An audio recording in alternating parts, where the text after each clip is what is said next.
Folks, I woke up this morning and I was a little bit frustrated because we're heading into spring and it's snowing again. And inside I had this frustrated feeling. And then I started to think to myself, this energy that I'm spending on being frustrated is taking away from me. It costs me energy to be frustrated. And I already have flowers popping up in my flower bed. So I've got peonies are coming up, I've got tulips coming up, I've got heritage poppies coming up. They're beautiful. They don't last long, but they're beautiful. And of course the tulips. I don't know if I said tulips again or not, but it doesn't matter. And the challenge that I was having with this is that, some of these flowers are going to die maybe, or they're going to get frost on them, and I just have too many to cover them.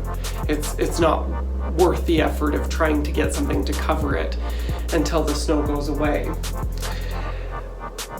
But then I reminded myself that, of course, we all know this, the weather's out of our control. And I was thinking about this, about our careers.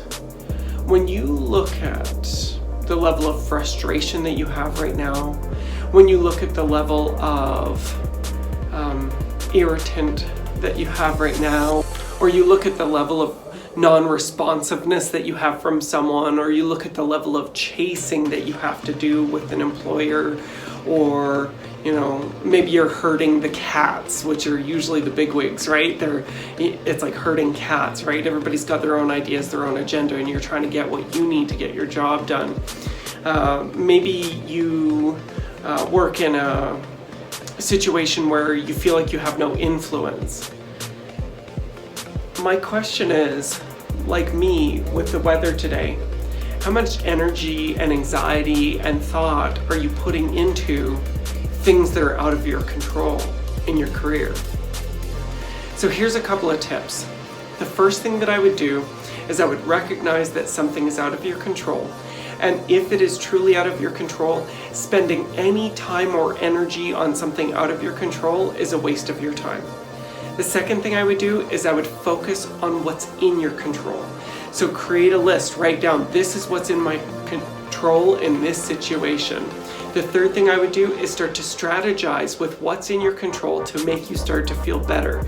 And every time you focus on what's out of your control, gently bring yourself back to what is in your control. Folks, my name is Christopher Lawrence with Change My Life Coaching. If in your career right now you're focused on what's outside of your control, please reach out to me. Let's talk about getting you focused on what's in your control and using that to influence your situation to create an even more fulfilling life.